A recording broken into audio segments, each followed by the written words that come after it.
بسم اللہ الرحمن الرحیم نحمده ونصلی علی رسوله الکریم اما بعد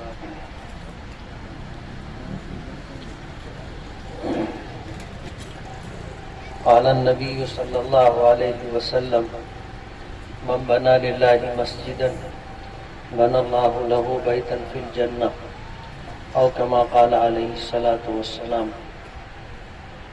آج کے اس پروگرام کے صدر محترم مفتی حامد ظفر رحمانی صاحب، دیگر علماء کرام، حفاظ اعظام، حاضرین مجلس، ہماری شریعت میں مسجد کی تعمیر ایک بہت اونچا عمل ہے، اور یہ عمل اللہ کے نزدیک بہت پسندیدہ عمل ہے۔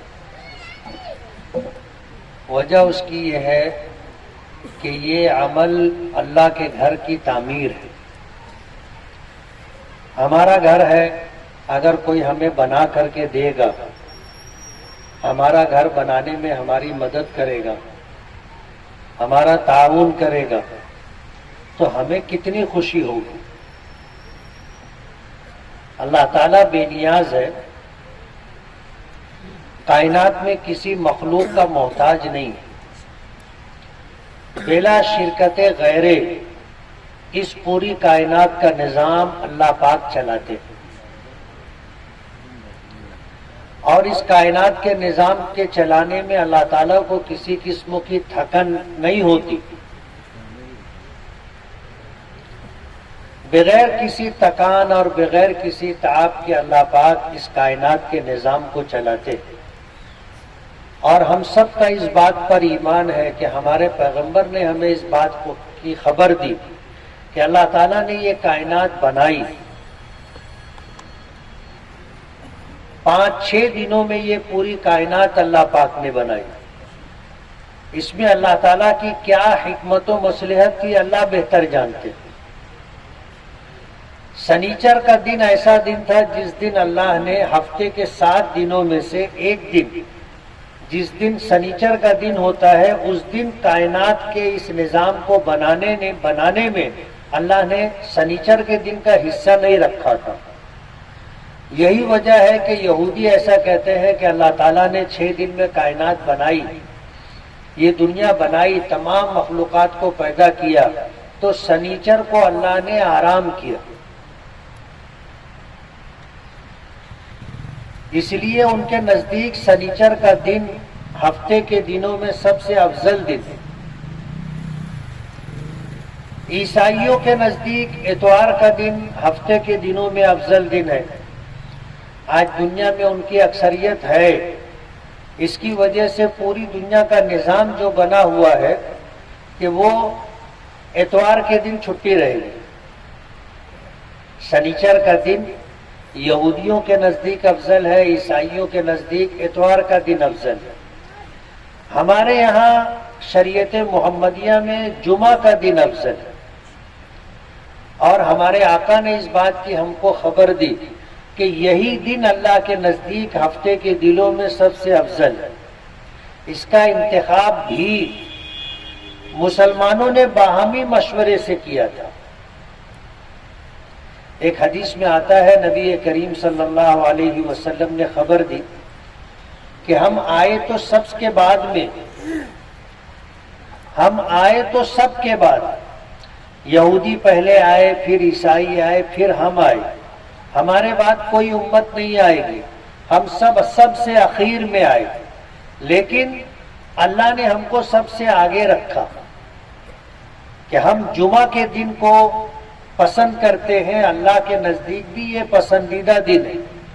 ہم نے ہفتے کے دنوں میں جمعہ کے دن کا عبادت کے لیے انتخاب کیا، اللہ نے بھی اسی دن کو ہمارے لیے متعین کیا تھا، تو یہ دن سنیچر اتوار سے پہلے ہے، تو جمعہ کا مبارک دن ہے، اور اللہ تعالیٰ نے یہ پوری کائنات بنائی، تو جمعہ کا دن آخری دن تھا۔ اس دن تمام مخلوقات پیدا کی جا چکی تھی، وجود میں آ چکی تھی، اور ان تمام مخلوقات کے جمع ہونے کا یہ دن ہے، اسی لیے اس دن کو جمعہ بھی کہا جاتا ہے۔ علماء نے اس طرح تفسیر کی کتابوں میں لکھا بھی۔ تو اللہ تعالیٰ نے یہ پوری کائنات بنائی ہے۔ اللہ پاک اپنا گھر بھی بنا سکتے تھے کہ نہیں بنا سکتے تھے؟ جب اتنا بڑا آسمان اللہ نے بنایا، اتنی بڑی زمین اللہ نے بنائی، اور اس بڑے آسمان کے اندر اللہ بہتر جانتا ہے چاند جیسے، سورج جیسے، نہ جانے کتنے ستارے ہیں جو چاند اور سورج سے بھی بڑے ہیں۔ یہ زمین سورج سے بہت چھوٹی ہے جس پر ہم اور آپ ہیں۔ جب اتنی بڑی بڑی مخلوقات اللہ پاک نے پیدا کی ہے، اللہ کو قدرت ہے، تو اللہ تعالیٰ اپنا گھر بھی بنا سکتے تھے۔ اللہ کے لیے کچھ بھی مشکل نہیں تھا، بلکہ قرآن کریم تو ہمیں یہ بتاتا ہے اللہ تعالیٰ کی قدرت کہ اذا قضا امرا فانما یقول له کن فیکون۔ جب اللہ تعالیٰ کسی چیز کے وجود کا فیصلہ فرماتے ہیں تو اللہ تعالیٰ کا صرف یہ کہہ دینا کہ ہو جا، وہ کام ہو جاتا ہے۔ تو مسجد بھی بن سکتی تھی، جیسے پوری دنیا میں اللہ نے جگہ جگہ پہاڑ بنائے، جگہ جگہ پہاڑ بنائے، چھوٹے پہاڑ، بڑے پہاڑ، اونچے پہاڑ، پھیلے ہوئے ٹیلے اللہ نے بنائے۔ تو جب اتنی بڑی بڑی مخلوقات اللہ نے خود زمین پر بنائی تو زمین پر اللہ مسجد بھی بنا سکتا تھا، اور ظاہر بات ہے اللہ بناتا تو وہ کیسی ہوتی؟ اللہ کی شان اور قدرت کے مطابق ہوتی۔ لیکن اللہ نے مسجد نہیں بنائی، اپنا گھر نہیں بنایا۔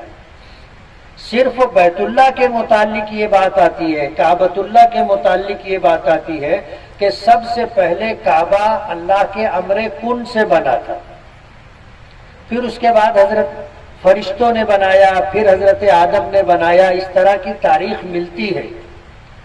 لیکن دنیا بھر میں جہاں جہاں مسجدیں بننی ہے اللہ نے وہ جگہ متعین کر دی۔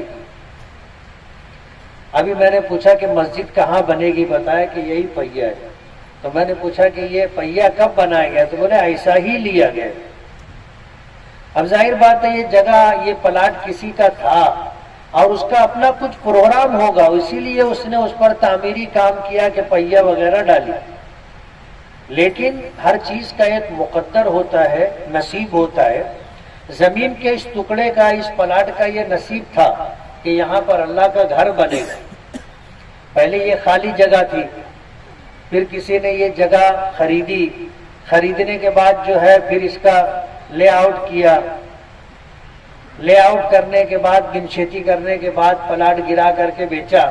کسی نے پلاٹ خریدا، ہو سکتا ہے کسی نے خریدا ہو، پھر اس سے خریدا گیا ہو، کئی لوگوں نے خریدا ہو، لیکن کسی نے اس پر گھر نہیں بنایا، کارخانہ نہیں بنایا، کوئی تعمیر نہیں کی۔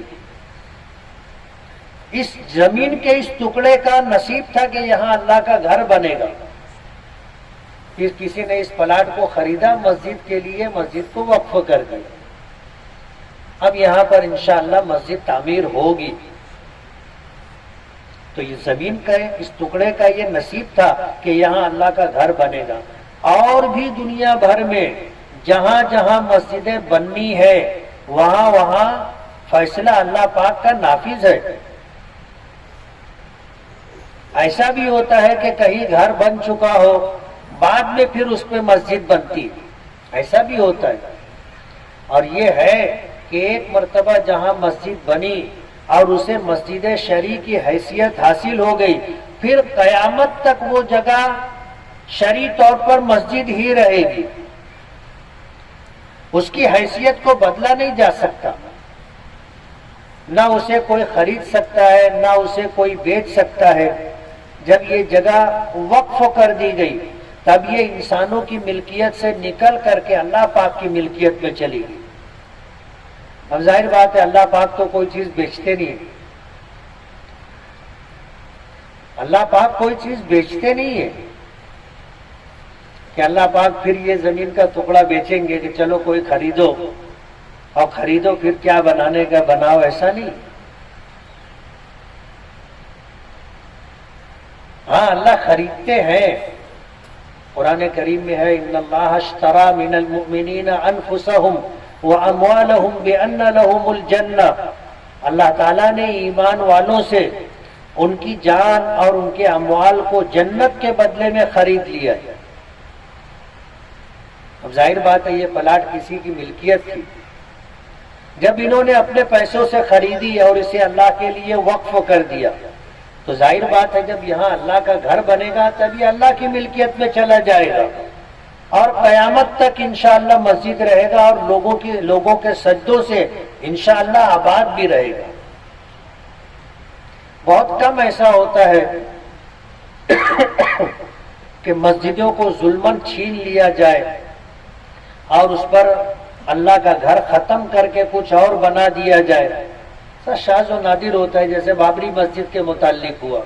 ہندوستان کی تاریخ میں علل اعلان اگر کسی مسجد کو اس طرح توڑا گیا، شہید کیا گیا، چھینا گیا اور اس پر جو ہے بجائے مسجد کے مندر تعمیر کیا گیا، یہ کیسے ہوا اور کیسے کیا کیا اس کے لیے پلاننگ کی گئی سب کو معلوم ہے۔ لیکن مندر بننے کے بعد بھی وہ جگہ مسجد ہی رہے گی، شرعاً اس کی حیثیت نہیں بدلے گی۔ آپ پوری دنیا میں علماء کرام سے پوچھ لو کہ پہلے مسجد تھی، توڑ کر کے مندر بنا دیا گیا، تب یہ جگہ کیا مسجد نہیں ہے؟ ہر جگہ سے آپ کو یہی جواب ملے گا کہ یہ مسجد ہے، مسجد تھی، مسجد ہے، مسجد رہے گی، چاہے وہاں پر کچھ بھی کیا جائے۔ جیسے بجائے نماز پڑھنے کے وہاں پر شرک کیا جائے گا، لیکن وہ جگہ مسجد ہی رہے گی۔ شرک سب سے بڑا گناہ ہے، اور اگر وہ شرک مسجد میں کیا جائے اور وہ شرک کعبۃ اللہ میں کیا جائے تو اس کی شناعت، اس کی برائی اور زیادہ بڑھ جاتی۔ جیسے ہم لوگ دنیاوی بات چیت کرتے ہیں، مسجد کے باہر کوئی حرج نہیں، ہم کرتے ہیں، کوئی گناہ نہیں ہے، لیکن یہی بات ہم مسجد میں نہیں کر سکتے، دنیاوی بات چیت۔ حدیث پاک میں آتا ہے کہ اگر مسجد میں دنیاوی بات چیت کی جائے، مسجد میں دنیاوی بات چیت کی جائے تو یہ بہت بڑا گناہ ہے، بہت بڑا گناہ ہے، منع کیا گیا ہے۔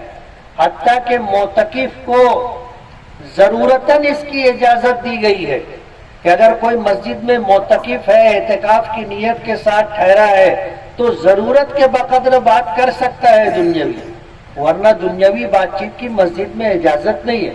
چاہے جائے کہ مسجد میں شرک کیا جائے، بت پرستی کی جائے، یہ تو بہت بڑا گناہ ہے۔ لیکن ظاہر بات ہے آج قانون کا غلط استعمال کر کے اور غلط فیصلہ کورٹ سے لے کر کے آج ہم پر ایک فیصلہ لاد دیا گیا ہے، اور ہماری جو اس میں مجبوری ہے یا معذوری ہے وہ اللہ جانتا ہے۔ تو اللہ اگر چاہتا تو جس طرح اس کائنات کو بنایا، اس میں بے شمار مخلوقات پیدا فرمائی، مسجد بھی اللہ پاک بنا لیتے، اور اللہ کے لیے کچھ بھی مشکل نہیں تھا۔ لیکن اللہ پاک نے جنت بنائی تو اس کو بھی بھرنے کا وعدہ کیا، جہنم بنائی تو اس کو بھی بھرنے کا وعدہ کیا۔ مسلم شریف کی روایت ہے کہ جب حساب و کتاب سے اللہ فارغ ہو جائیں گے اور کوئی کسی کا مسئلہ باقی نہیں رہے گا، سارے جنتی جنت میں، سارے جہنمی جہنم میں ڈال دیے جائیں گے، تو پھر حدیث پاک میں آتا ہے کہ موت کو لایا جائے گا جنت اور جہنم کے درمیان، اور اسے مینڈھے کی شکل دی جائے گی، اور موت کو ذبح کر دیا جائے گا۔ جیسے ہم لوگ مینڈھا ذبح کرتے ہیں، ایسے اس میڈے کو ذبح کر دیا جائے گا اور سارے جنتیوں کو، سارے جہنمیوں کو حکم ہوگا کہ سب دیکھو، تو سارے جنتی دیکھ رہے ہوں گے، اور جب دیکھیں گے کہ موت آ گئی، موت کو مینڈے کی شکل دے کر اسی کو ذبح کر دیا گیا، اب کوئی مرے گا نہیں، تو جنتی بے پناہ خوش ہوں گے کہ اب تو ہم جنت میں ہیں اور اب مرنا بھی نہیں ہے، ہمیشہ زندہ رہیں گے اور جنت میں رہیں گے، انہیں بے پناہ خوشی ہوگی۔ اور جہنمیوں کو سب سے زیادہ صدمہ ہوگا کہ اب موت نہیں ہے، اب جو عذاب ہے، زندگی بھی ہمیشہ کی ہے، عذاب بھی ہمیشہ کا ہے۔ تو اللہ نے جہنم کو بھرنے کا وعدہ کیا۔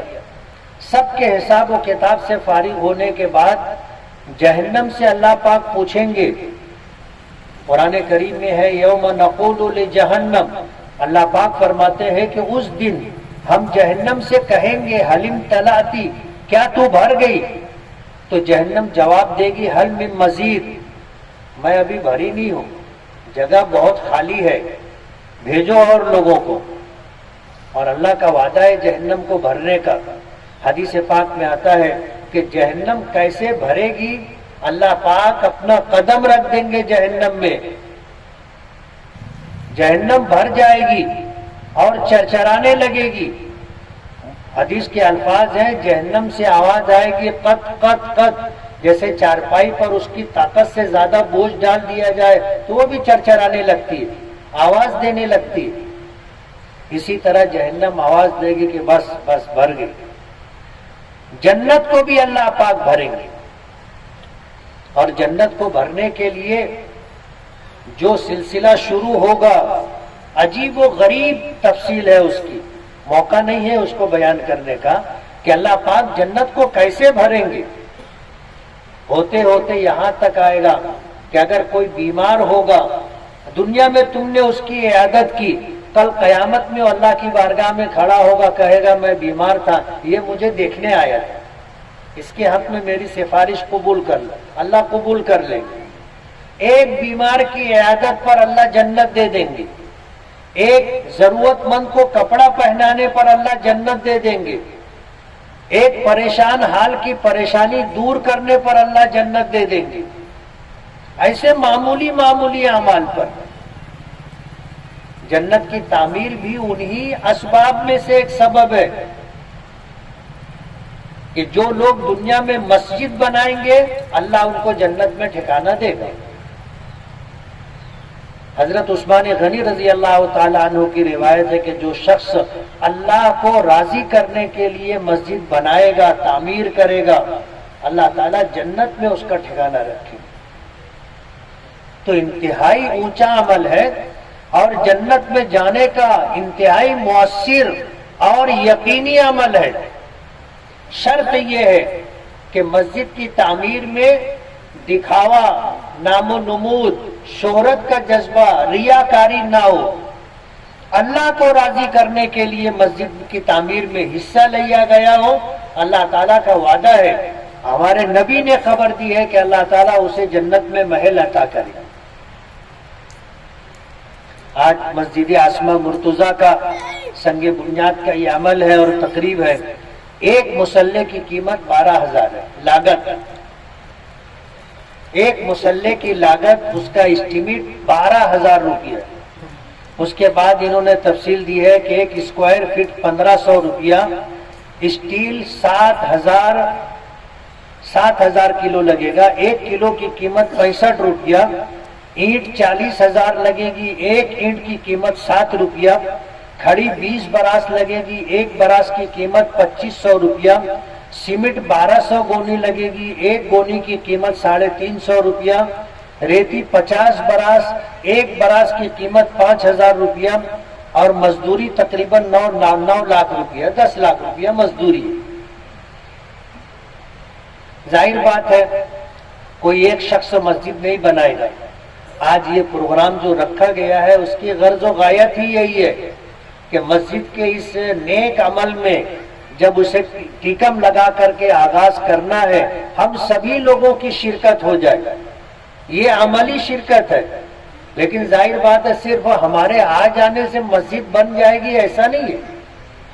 اگر ایسا ہوتا تو ابھی ہم لوگ آتے اور ایسے دیکھتے مسجد کھڑی ہو جاتی. تو صرف ہمارے آنے سے مسجد نہیں بنے گی. اب ہم آئے ہیں تو یہ مسجد بنے اس کے لیے ہمیں تعاون کرنا ہوگا، اور یہی تعاون مسجد کی تعمیر کہلائے گی، اور یہی عمل ہمیں جنت میں لے جانے کا ذریعہ بنے گا. اب جس آدمی کی جو حیثیت ہو اپنی حیثیت کے مطابق حصہ لے. آنن فانن ایک دن یا ایک رات میں تو مسجد بننی نہیں ہے. اس کی تعمیر میں جو بھی وقت لگے گا، 6 مہینہ سال بھر کا وقت لگے گا. آج جو ہم اپنا تعاون دینے کا ارادہ کریں گے، نیت کریں گے، لکھوا دیں گے، ہمیں آج پورا پیسہ آج نہیں دینا ہے. یہ مسجد بنتی رہے گی. آپ جو تعاون لکھوا دیں گے، آپ وہ تعاون لا کر کے اپنے سہولت سے آپ دیتے رہے. ایک مسلح کی قیمت اسٹیمیٹ لاگت 12,000 روپیہ ہے. بتائیں کون لوگ جو ہے مسلح کی لاگت دینے کے لیے تیار ہے؟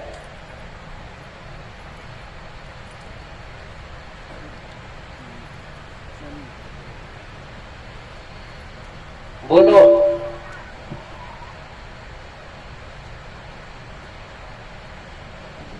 بتائیں بھائی، ناموں کا اظہار کریں.